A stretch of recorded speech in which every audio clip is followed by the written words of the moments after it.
Welcome to In Our Mom's Basement Video Game Podcast, where we talk about everything video games with your host, Dan Giofue and Rage Quit Pat. What is going on, ladies and gentlemen? Welcome to In Our Mom's Basement, episode 70. That's right, 70. Today we're going to be talking about E3, the review, the breakdown, the good, the bads, and we got quite a lot of good stuff to talk about.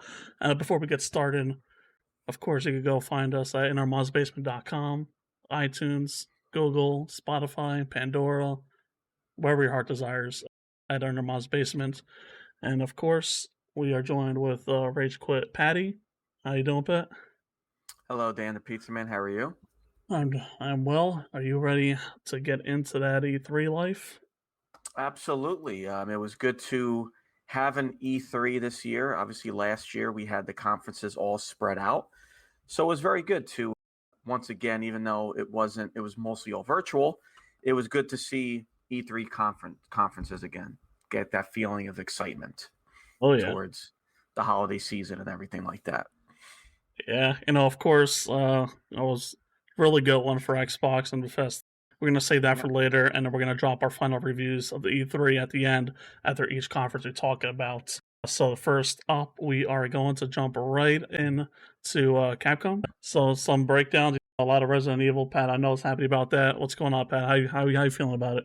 I mean, I wouldn't say I was too happy about it. I mean, there was really nothing shown for Resident Evil. We knew that Reverse is on its way, but from what I've gotten, the reviews from people who played the beta, no one's really seemed too excited for it. So, I mean, I'll give it a try and see what it's like. And they talked about DLC, but we don't know what. So that was that. And I'm not the biggest Capcom fan. I enjoy the Resident Evils, but I'm not hardcore like you, Barbosa. So, I'll leave that to you. They did show some Monster Hunter, which Monster Hunter is a pretty cool game. I enjoyed it on Xbox. I haven't played the ones on Nintendo, but I wouldn't be opposed to looking into some Monster Hunter. Yeah, they talked about Monster Hunter stories, and they also talked about there's going to be post-launch content, and they revealed a trial version. Then they talked about Monster Hunter Rise, the roadmap through August 2021. So they showed that. So if you're a Monster Hunter fan, they did show some stuff for that. Yeah, which it looks good. It looks enjoyable. I haven't played Monster Rise. I think I might check that out because it is on Windows, so. Or on Switch. Hey, fucking right. Switch is a good console, and then we game share now, so. I was just going to say, and then the rest of the conference was we got Ace Attorney, and then we got Street Fighter Esports. So, yeah, exciting. I used to love Street Fighter back in the days, man. Like, that was my shit on PlayStation. Those were fun games, but PlayStation, Sega, those are fun games, but like I can't. I just suck at fighting games. I just can't do it anymore. Yeah, so this conference was all but 30 minutes. Realistically, did we need a Capcom conference? No. And I was actually really excited that we were getting a Capcom conference because I thought we were going to get something exciting announced, but we didn't get jack shit. So yeah, that's how that conference. Dan, your review? Shit. Is there anything worse than an F? I didn't. No. There was nothing in there. I mean, what was even shown. I think it would have been better with some more Resident Evil, maybe a trailer. But nah, it's an F for me as well. Yeah, giving it an F. I mean, again, as I said before, this really did not need a conference. If you are going to have a conference, I guess, at E3, I guess most people are expecting stuff to be shown.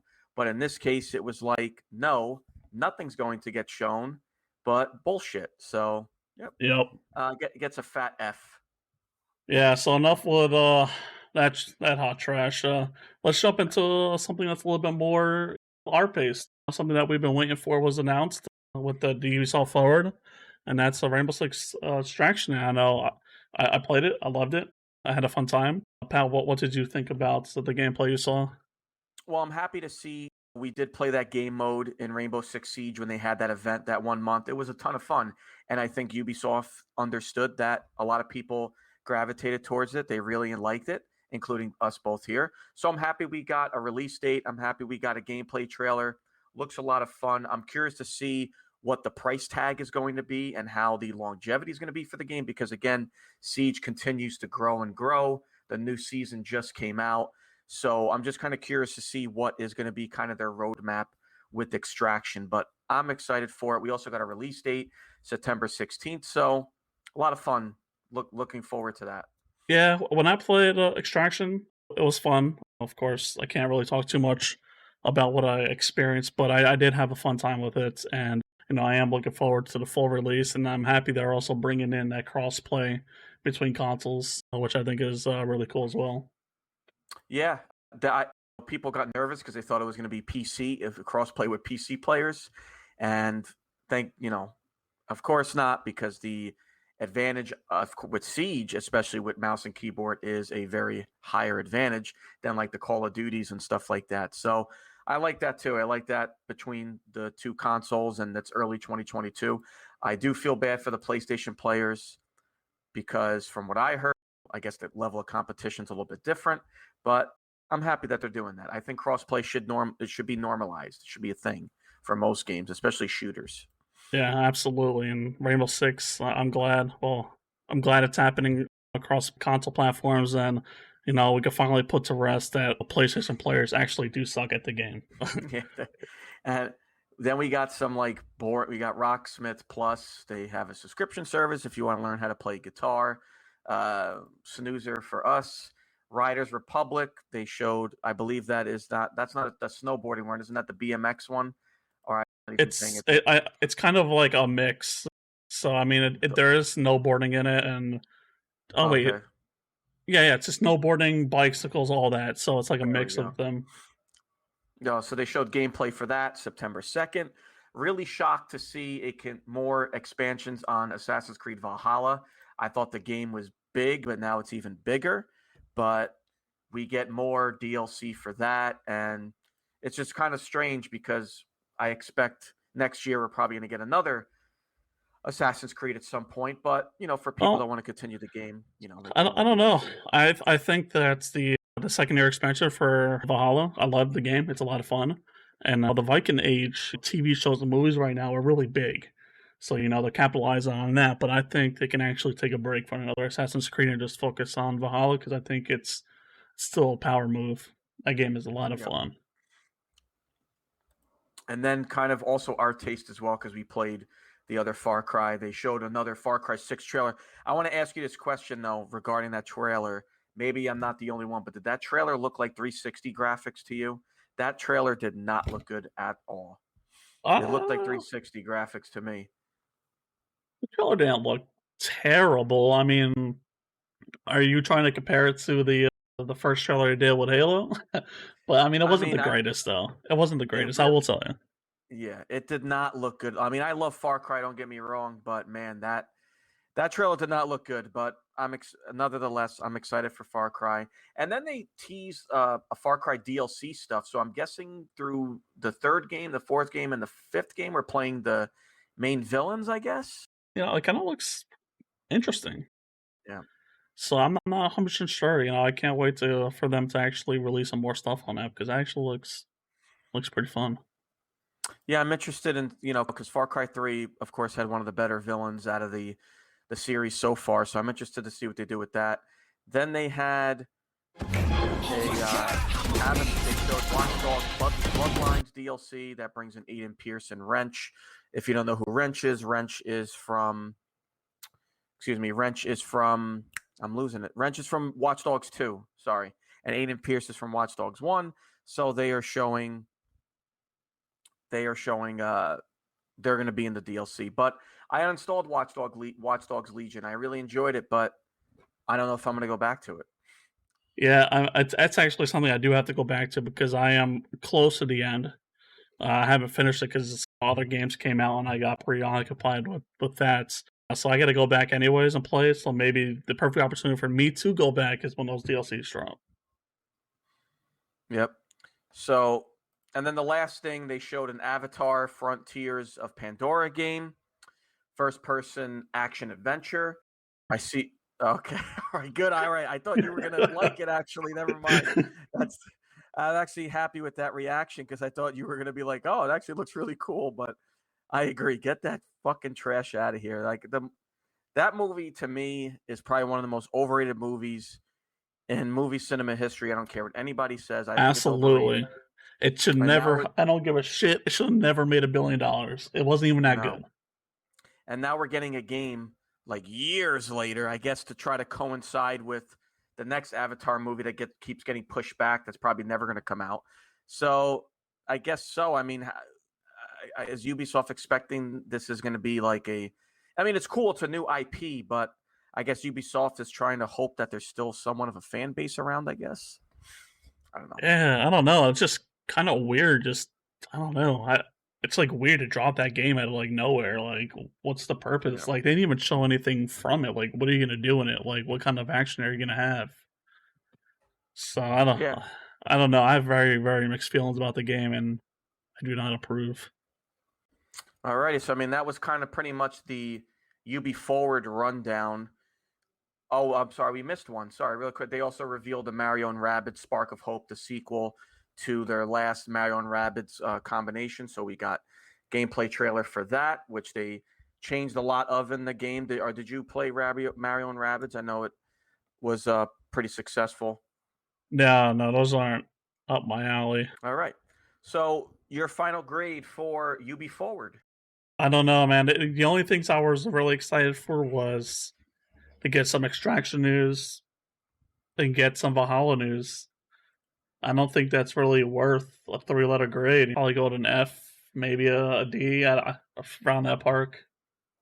Yeah, I'm gonna go. I think UB Forward also was just kind of revealing stuff that I don't know. Not too many people seem to be really excited about. Watch Dogs Legion, in my opinion, had a lot of potential, but kind of failed. And Avatar, what fan base is kind of really around. Rainbow Six Siege Extraction, I'm happy about that. The crossplay is cool, but that's early 2022. There really wasn't anything that was like, wow, I give it a D. So far, that's fair. yeah. Yeah, so I guess no, it wasn't the worst, it wasn't the greatest, but let's go Rainbow Extraction. So what we want to talk about next? Is that a Nintendo time? Yeah, we could jump on the Nintendo Treehouse. Now we can finally get to the good portion of E3. So far, we wanted to get the bad stuff out of the way anyway because it was hot trash. So we want to get the hot trash out of the way first. And yeah, let's go to the Nintendo Treehouse. I think Nintendo did a great job. What I like about what Nintendo does in their conferences, it's something for everybody. So what do you let's highlight what Nintendo did at the Treehouse event. Yeah, no, Nintendo just destroyed it, man. I'm super excited for some of these games coming out, and I know you are, and I guess that's one of the main reasons why we actually started the game share. So they dropped the last fighter for Super Smash. Yeah, Kazuya from Tekken is joining the roster for Super Smash. Yeah, they did that, which is really awesome. And then Super Monkey Balls is one of my favorites. I can't wait for. Big Super Monkey Ball fan. And it's all the games. Banana Mania, it's coming October 5th. So it's also all the games on there. So that's very exciting. Yeah, they did a lot. Another one that we're probably going to be playing on stream, hopefully. Mario Party Superstars. So that was also very exciting.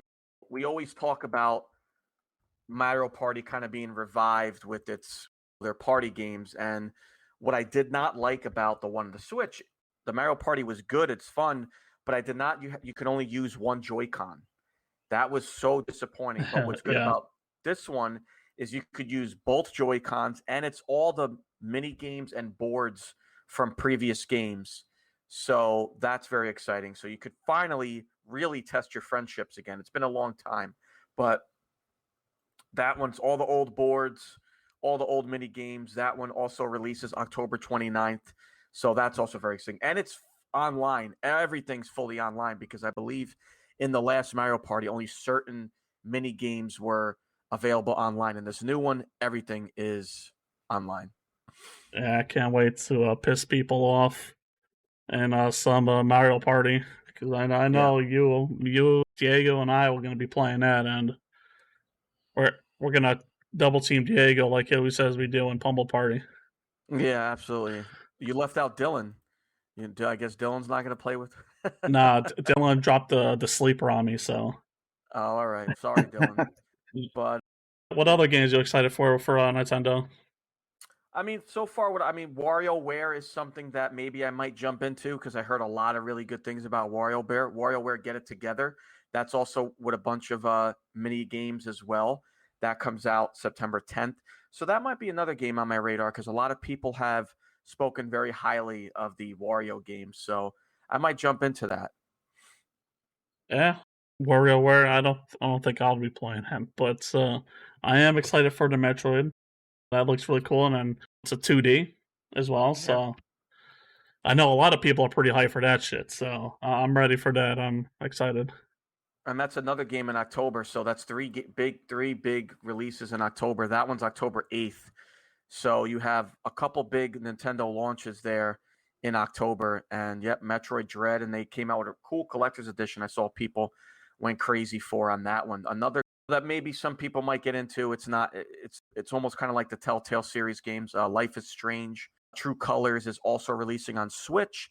And also they're remastering the first and prequel game that will be available also this year as well. And I think the second game too, they're remastering.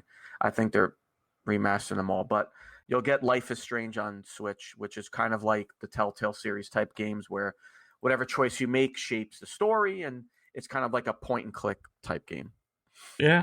So what else? Yeah, of course they dropped that teaser for Breath of the Wild 2.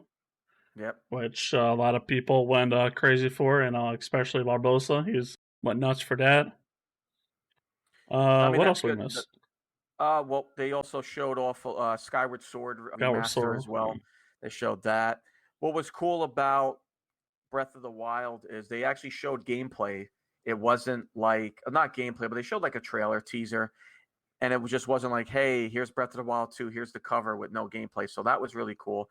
And also, if you're a Hyrule Warriors fan as well, they are coming out with its first expansion on June 18th, which is out now, actually. So excuse me there. It's out now. And a couple of Tony Hawk's Pro Skater 1 and 2 is available on Switch tomorrow, June 25th. Oh yeah, another also good game. Yeah, Nintendo does always looks good with their conferences all the time. I mean, they always drop great announcements, good news, good games. So it was a good. Yeah. No, go ahead. I was just saying, yeah. I mean, it was a good conference. I enjoyed it. Yeah, Nintendo, like I said, Nintendo always does a really good job at doing stuff for everybody. Their main focus is not always Zelda, a whole conference. There's something for everybody. If you're a Mario fan, be sure there'll be a Mario game.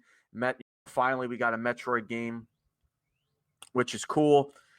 As someone in our live audience just said that they didn't really talk about much Pokemon because I know that people were expecting some type of Pokemon stuff. But again, Nintendo, I think did a very good job again doing this for everyone. I think everyone came out of this conference happy. Yep, I enjoyed it. What did we grade it? What do you got on this? I'm giving it a B. There was only maybe small. Again, there was just Monkey Ball, Mario Party. I was excited for. Not too many other games I'm really interested in. Some caught my eye, like Wario World caught my eye, but not necessarily something I might get day one. But it did catch my eye. But again, Nintendo did a very good job with this event. They ended off with Breath of the Wild 2, which I think got most people excited. So I'm going to give it a solid B. It was a good treat. It was a good conference. Yeah, it's a great grade actually because I'm on the same boat with you with the Mario game, Super Monkey Balls. Looking forward to Metroid, and they also showed Guardians of the Galaxies on Switch, which looked a little weird, but they did good. I'll probably throw it in as a B as well. All right. There we go. BB for Nintendo. Composure break. And so I guess we are going to go to the main event, which is Microsoft, aka Xbox. Yep. So for me, Microsoft professed on Grand Slammed it. They showed a lot of good games. They did a lot of good announcements, especially going into E3. We already knew that they were going to push Game Pass and they were going to push it hard. And they did. We got almost 30 games coming to Game Pass day one. So that's big. I believe the slogan was 30 games, 27 on Game Pass. They showed 27. at that event. And I think, I forgot how many, but a good amount of them are coming this year too. So it's a really good push for them. So let's start get into it. I'm going to start with Forza because Forza looked absolutely amazing. And that's one of their biggest franchise right now. And it looks really good. People, I talked to people about Horizon, and some of them were upset it was in Mexico. And I thought it looked great. A lot of people were looking for Japan for some reason, and I'm not sure why, but I think this Forza looks fantastic. I think they want Japan because they want that feeling of Fast and the Furious Tokyo Drift. I think that's what right. I think that's what they kind of want. But Forza Horizon 5 looks amazing. That off-road race that they were doing on that trailer, man, it looks fantastic. And I'm a huge Forza Horizon fan. I don't really play the motorsport series, but Horizon is a ton of fun. There's so much to do in that game. It's kind of like a racing RPG at this point, but it is such a good game, and I can't wait to play it. And that comes out November 9th, day one on Game Pass. Yeah, we got a lot of games coming in Game Pass this year, and that's one of them. All these Xbox exclusive are Game Pass day one, which is really nice. Some small stuff. Flight Simulator coming to console in July 22nd, and then they have a collab with Top Gun. Yeah, it looks pretty cool. They showed. I know you're excited for. I'm excited for. They teased the Outer Worlds 2. Outer Worlds, fantastic game. Love the DLC as well. So I'm super excited. There's a sequel. Obsidian did a great job with that game. Magnificent game. So I'm super, super excited that we're getting a sequel to that franchise. Great game, and it will be Xbox Game Pass day one as well, which is awesome. Let's not forget. Take a drink every time we say it's day one on Game Pass. Yeah, right. We'll be dead. Yeah. And like Serial said from the audience, that's his birthday. So he's got an extra lit. Serial will be day one on Game Pass as well. So they jumped into Redfall, which looks interesting. So that's being developed by Arcane Studios. That's the same studio that has done the Dishonored series. And I also believe they're doing Deathloop as well. They're also the same developer. Yes, Deathloop. Yep, of Deathloop. So this one is a open world shooter with vampires. Didn't show any, kind of showed obviously a trailer, not a gameplay reveal, a gameplay trailer or anything like that. But it does look very interesting. I'm all about an open world vampire game. We don't really have that many. And if we did, they're not very good. So I'm very happy that we're getting this. And it's Arcane Studios, who is a very good known developer under the Bethesda umbrella. Yeah, it definitely looks good, man. That's one game I want to jump into. Also, day one on Game Pass. Of course it is. So we got Atomic Heart as well. They showed. I'm not really sure if I'm gonna pick it up, but day one on Game Pass. Might as well just start taking the shots out, right? Like, yeah. And also, I mean, it looks. I mean, takes place in the 1950s.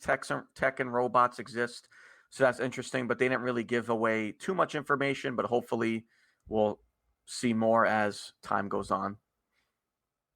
Oh yeah, okay. Well, I know someone who got excited for Slime Rancher too. That launches in 2022. Also, something that was announced at E3 that just came out recently this week, and that is the Jack Sparrow joined Sea of Thieves. So that is going on right now. That came out this week. So I see a lot of people, streamers and everyone are playing that right now. Yeah, it looks good. I'm going to be playing that tonight because it looks awesome. They did show, they didn't really show, but they showed some Starfield, or kind of tease Starfield up a little bit.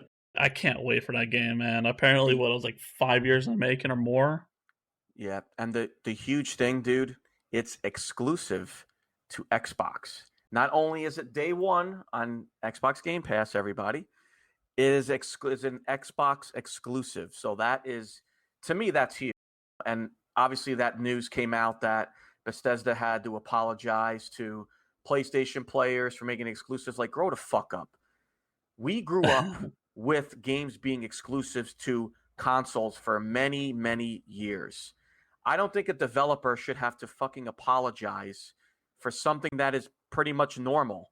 Like Dan and I, everyone, I'm sure a lot of people, PlayStation 1 and 64, we had exclusive games. There were certain Grand Theft Auto was exclusive to PlayStation for a very long time until it came to Xbox. So everybody, grow the fuck up.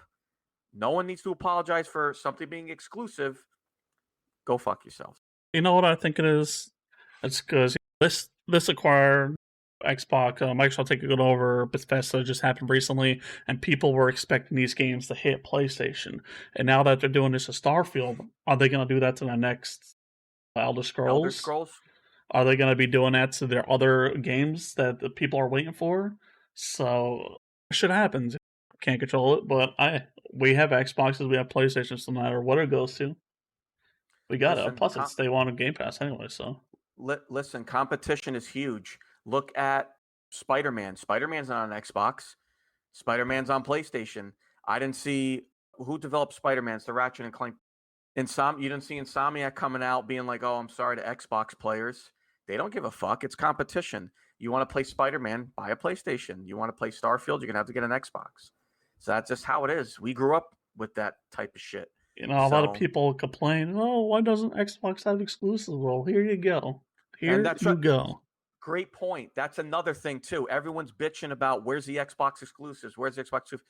Here you go. This whole conference showed a shit ton of Xbox exclusives. So fuck those. I mean, people just complain about everything, man. It's just, but fuck them. But they also showed another game that looked really interesting. I might try the first one as Stalker, Heart of Chernobyl. That game looks crazy good, dude. That one looked really interesting. I was very pleased by the gameplay and the style of it and everything. And that launches in April 28th, 2022. So that looks really exciting. So yeah, that looks really cool. The gameplay looks pretty good on it. Yeah. And then we'll get this one out of the way quick. A Fallout 76 update for those people that still play Fallout 76. There's a new update. You're going to the Pit DLC, I believe, that I paid attention to. I don't know what else. I don't know who else plays Fallout 76, so we'll move on from that quickly. Yeah, so we also got Psychonauts coming in August. Game Pass day one as well. People are excited. I haven't played the first one, but it kind of makes me want to actually download and play it because it looks kind of fun. Then they showed like another game too that they're working on, Contraband. No gameplay or anything like that, but they described it as a co-op smuggler's paradise set in the fictional world of the 1970s Bayonne. Hope I didn't mispronounce that, but kind of has a kind of interesting, a little intrigued on that as well. Hopefully we'll see some gameplay soon. And then they also showed a snowboarding game, Shredders, that's out this December. And I believe one last other news, Daisy Ridley, who's in Star Wars, James McCoy, and William Dafoe voice characters in the time-bending mystery that's 12 minutes. And that is August 19th, day one on Game Pass. So, Dan, our live chat here is blowing up. What's the next game that we're talking about here in the Xbox conference? It's the one and only everyone was talking about, and I did some crazy shit with this. So we got Halo Infinite coming out this holiday season, and yes, the multiplayer is fucking free to play.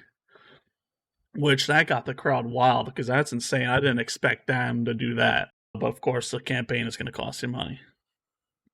But yeah, Halo. Gameplay, what do you think of it?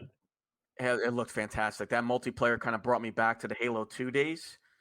With that multiplayer trailer, it looked phenomenal. I mean, I love the Halo 2 multiplayer. I love 3 and 4. 5 was not too bad. I know there's people out there who really love 5, but I wasn't too deep into 5. But man, that multiplayer looked fucking awesome.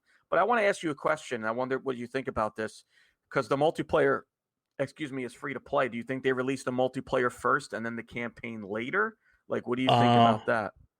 Well, that's a good one, because I know that the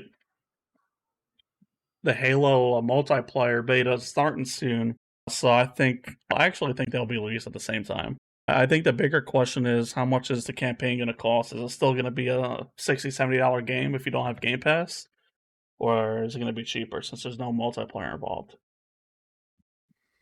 I wonder if they include there used to be that horde mode that they used to have that was pretty decent. I wonder if they'll include that again. But I from the original Halo Infinite trailer, it's kind of a linear open world now, and you could do side missions and stuff like that.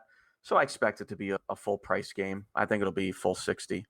Or just get Game Pass day one Yeah, I mean, if you have an Xbox, or even PC. if or a PC, even if you did not have Game Pass before, now I mean, you're pretty much doing yourself a disservice at this rate because Game Pass, and not only, and we're going to talk about the other games announced E3 before we close out, but not only is Microsoft getting their exclusives to Game Pass, it's also the third party support that they're getting to Game Pass. Like there was a lot of third party games that are going to be day one on Game Pass as well. And they just added from the Yakuza series, Lost Dragon. They have the whole Yakuza series on there. I mean, you're doing yourself a disservice for not having Game Pass. I mean, in reality, again, it's not just the exclusives. You are getting a lot of third party games too, a lot of great third party games as well. And even some 360 games are on there, and older Xbox games are on there too. So again, you're doing yourself a disservice for not having Game Pass. Yeah, absolutely. I mean, it's absolutely worth it. Even if you just get the PC alone, it's only $10 a month, which $10 a month for all those goddamn games, like Jesus. Yeah. And you have Xbox Gold on top of that too. You don't have to pay for Gold separately. Yeah, and on top of that, well, now with xCloud coming out, where you can actually stream games from your consoles or from your computer, it's better than ever right now. Yeah. Yeah. Xbox did a great job again. This was a fantastic, and it was cool with them and Bethesda. It was really cool to see. And they continued to add games to their library as well. They added games that day to Game Pass Bethesda. And yeah, I mean, Xbox, really good job. I really enjoyed the conference. Yeah, it's probably one of their best conferences they had in a while. Yep. All right, so you want to drop your grade on it? I'm giving it a solid B as well. I think for me to have given it an A, probably would have seen a Halo Infinite story trailer and a release date. That's probably when I would have given it an A. Because I didn't see that, it still gets a solid B, though. I thought you were going to say you wanted to see some Fable trailers. I agree with you. I think that's ways away. I think you and I have discussed that on podcasts in the past, and we kind of both agreed we're probably not seeing Fable until either late 2022 or early 2023 at this rate. And also, don't forget, we're another Gears is also going to be on the horizon soon as well, too. So we got that to think about too. Yeah, so I'm gonna draw my rate around a B plus, just because I think it's one of the best conferences in a while. They dropped a lot of exclusives this year, more than they had in a while, and all of them are coming to Game Pass. So they outdone themselves once again. Actually, they outdone themselves the best they did, and out of the last few E3s they had. Yeah, no, like you said, I think the main thing was the exclusives, because like you said, the last couple conferences were, here's another third-party game, here's a random game that no one really cares about that we're going to show off, but they really outdid themselves on this conference. It's definitely one of the better ones in, like, I would say probably the last 3 years.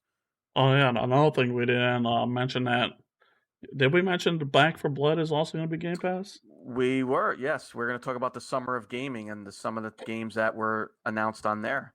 So I definitely was going to touch on that. All right. Well, I guess. Well, actually, one thing we did miss, the Battlefield 2042 gameplay trailer. Oh shit! How did we miss that? Holy shit! When I watch that trailer, I feel like Battlefield's back. Like I feel like we're finally gonna get Battlefield again after that trailer. Yeah. It looked fucking fantastic. They skipped their year and they actually tried to create a better game, something a little bit more unique with new functions. It had like that storm system, the environment systems they did. Like really well done on their part. That storm system looks fantastic. It was just after Battlefield 4, we got the Cops and Robbers Hardline, which was very disappointing. Then we got Battlefield 1, which kind of ran out of its lifeline for a little after a while. And then we got Battlefield 5, which was a huge disappointment. And I know it's better now, but it was horrible at launch. But I feel like this is it. I feel like we're finally going to get that feeling of like when Battlefield 3 and 4 came out, that Battlefield's back. Like I'm super excited. And I know originally I wasn't going to get it after that initial reveal, but after that trailer, I'm like, oh yeah, no, I have to fucking get it now. Yeah, it looks so good, man. I can't wait for that. I watched the gameplay of that game so many times, and it's supposed to be this year too, so I'm really excited. But unfortunately, that is not Game Pass. Yeah, I mean, if that was Game Pass, holy shit, that would be ridiculous. I mean, that would be so exciting. Jesus. But yeah, now we go to the Summer of Gaming. That was a little bit separate. Jeff Keighley hosted that, but they had some really cool game announcements. I like that. What did you think of like kind of a separate little event that they had like some gameplay announcements and some games announced? What did you think of that before we kind of dive into the games that were announced? It's good. It's like a small little thing to replace Sony's time slot in a way. So we get to see some games that weren't showing, some new trailers, some gameplay. So I thought it was pretty cool. Yeah, I like that too. Again, not a lot of these games are highlighted on the stage, and we don't really know these games until if you kind of do your research. So it was cool to have a little separate event. So one of the games that was announced, I think this was on the Square Enix though, but we'll highlight it here, was Marvel's Guardians of the Galaxy. So I didn't read too much. Is this a story-based game or is this like Marvel's Avengers? It looks story based. From the trailers that they showed, the gameplay trailers they showed, it looks story based. I'm still not 100% sure how I feel about it yet. I know I think I kind of need a little bit more information on the game, more gameplay on it. It's just to really get a sense of it. What's kind of disappointing, what I actually did read on it though, is that you only play as Star-Lord. That's the only person you get to play as is Star-Lord. So maybe hopefully they change it closer to release date. Maybe, who knows? Maybe a DLC for other characters. Yeah, that would be cool too. Here's another one that's going to be on Game Pass as well: A Plague Tale Requiem, which is the sequel to A Plague Tale Innocence. So very underrated game if no one has ever played that. It's pretty good. I haven't beaten it, but it's not a bad game. But that's also going to be Game Pass. There you go, Dan. Another Game Pass game. Yeah, there's too many Game Pass games to keep up with. Yep. And then we have Somerville. I don't remember what that was. I forgot. Don't at me, anybody. Also, we had Jurassic World Evolution 2. Ah, so excited. I really didn't even know that the first game was that successful, but apparently it was. So we're going back. I mean, I hope they fix a lot of the problems that were in the first game. I mean, the first game was okay, but there was too many problems. I don't like the control scheme. Yeah, I enjoyed it. I had some fun times with it. So I'm excited to see it grow. We got more information on Vampire the Masquerade Blood Hunt. This game's been getting pushed back for a little while, so hopefully we'll get a release date on that soon. I believe they said 2022. And as Dan mentioned before, Back for Blood is coming to Xbox Game Pass at launch, which they announced. Huge news. I mean, again, highly anticipated game from the developers of Left 4 Dead.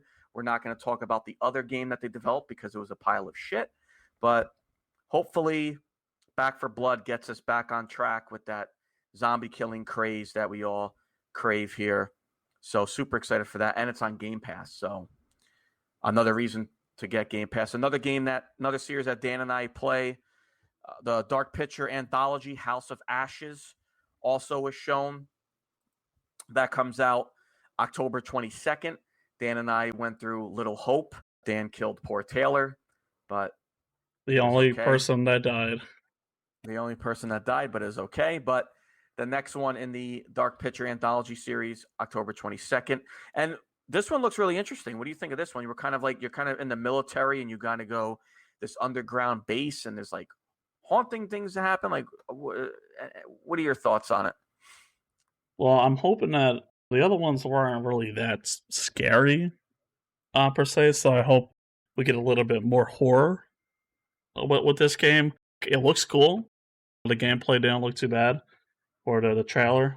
So I'm excited to see where it goes. I Mhm. just want it to, I want it to scare me a little bit.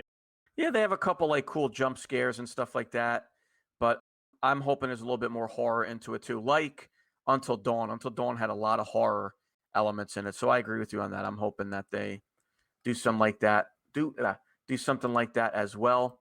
Other games to highlight before we get to the big game that everybody was going crazy for. Evil Dead looks really interesting. I'm excited for that one. And then a World War Z sequel, I'm Aftermath. ready. I'm ready for that. Now, yeah, World War Z, very underrated game. I really enjoyed the first game, so I'm You super know, excited that we're I getting a beat it in a sequel. day, and I'm happy that we're finally getting a little bit more to it. Yeah. Hopefully, it's longer, but I had a blast playing it. Oh, it's a very underrated game. It was on our Game Awards as a nominee for most underrated games. So that's exciting. So we'll get to the main game here that everybody went crazy for. Elden Ring. That's a game developed by From Software, Dark Souls, Demon Souls. So if you like those games, this game's right up your alley. And you got a release date. Not only did you get a gameplay trailer, but you got a release date, January 21st, 2022. Now, I'm not into these type of games from Software, but yeah, I mean, the anticipation was very high in this game, and it's back. Yeah, I don't usually play those type of Dark Soul, Bloodborne, Bloodbound type of games, so it's not a really game. I thought you were going to say the biggest game was going to be the 15-player lobbies of Amongst Us. Oh yeah, that was announced as well. Yeah, 15 player Among Us lobbies. That was pretty cool. So we get that as well. No, I mean Elden Ring, everybody was going completely insane for that one. So that's Yeah, why those I was Dark like, Soul people were fucking pretty hyped yeah, for it. yeah. So they get that game. So that was the big announcement from the summer of gaming. Do you have anything else you want to? Oh, how do we forget this? We're getting a refrigerator. How about that? Microsoft is able to release a mini fridge, but they can't get the Xboxes in stock. So at least you could get a refrigerator, though. Yeah, I will 1000% be buying that on release. Oh, you get a mini fridge in your Especially room? especially if it makes the Xbox sound when you open it. That's a win. Well, that would be pretty cool. No? That would be fucking dope. But yeah, do you have anything else that you wanted to add for, or you I want to do the think review overall of the show? I think we covered everything. So if you want to do an overall review, yeah, we could do that. Yeah, I mean, it was good to see E3 back. Again, last year in 2020, of course, it was a horrible, weird year because of COVID. So all the conferences were spread out. So it was actually good to have a week event with everything again. Like that was good. I was very happy about that. We got a full week of, conferences and events, games. The one thing I was very disappointed in is again, E3 is supposed to be where you are, and I'm not talking about Microsoft and Nintendo because I think they did a great job. I'm talking about the other companies, Square Enix, Capcom, Ubisoft, whoever else had a conference. This is the day where you release your big guns. This is the day you release stuff that no one was expecting. You kept it under wraps. They didn't do that. And I say, don't fucking come to E3 then. If you're coming to E3 to show us stuff that we've already seen 100 million times, Far Cry, Street Fighter esports, no one gives a shit about that. And I'm not discrediting esports. I think esports that they're getting some recognition now is great, but have a separate event for that. No one at E3 is there for esports. They're there to see what games are coming out, if their favorite game's getting DLC or what. Like, I thought Ubisoft was going to show fucking Splinter Cell. Still nothing. No surprises. We got Rainbow Six Extraction. Everything else was here's more DLC. Here's another trailer of Far Cry 6 that we've seen 5,000 times. And like I said, Capcom, what was the point for them to have a conference? They didn't need to have a conference. Same thing with Square. So that's my take on it. Overall, Good to see everything back. I'm giving the event a C+, because Microsoft and Nintendo. Yeah, I mean, I think my rating is really based off of those two conferences. The other ones are pretty trash. I'm just gonna hover mine over a B just because of Nintendo and Xbox had one of the best years. Xbox was rated the best conference by the awards because they do like an E3 reward show, and Xbox won the best conference. But I'm gonna solve mine around a B. I think Nintendo, great job. Xbox, great job. Ubisoft, great job with the Rainbow Six, but everything else, trash. Yeah, same thing. I base my review solely on the Xbox review, the Xbox conference, and the Nintendo conference. I agree with you. Everything else wasn't very good at all, and they didn't need. I mean, Ubisoft, they've always done a conference, but they just continuously to get worse and worse, almost like EA. Thank God EA wasn't there, or else the score would have been affected. Probably even lower. Oh, here's another shitty Need for Speed game we don't need, or here's some fucking pay-to-win sports games. Thanks, exactly. EA. Yeah, thank you, EA. We really appreciate your effort. We get them next month, though. July 22nd, I think, is the EA conference.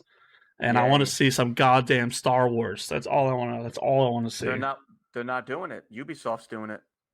Oh, that's right. Ubisoft is doing it. Fuck. Yeah, Ubisoft's doing the next game. So what does EA even have?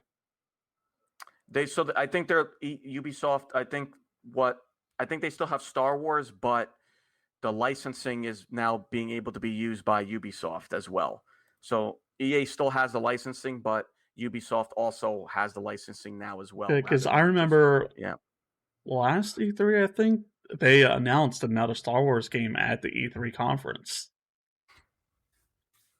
But that with Squadrons? No, it wasn't Squadrons. This was a new story based. But anyways, yeah, we'll probably touch base on E3 conference at a later podcast, of course. Talk about that shit show that's probably going to happen, and I think that's pretty much it, right? Yeah, I think that's it. We covered everything at E3. All right, great. I guess it's time to close out the podcast. Thank you, everyone, for stopping by and listening to episode 70. My name is Dan, your host, with Rage Quit Pat on my right side. And of course, you can find us on our website at Inner Mom's Basement, social medias on Inner Mom's Basement, and all podcast platforms at Inner Mom's Basement. Appreciate you guys listening. Have a great rest of your day. Take care, everybody. Goodbye. You've just listened to the In Our Mom's Basement, a video game podcast with your hosts Dan Geoffrey and Rage Quit Pat. Subscribe to our podcast on iTunes or Google Play. See you in the next episode.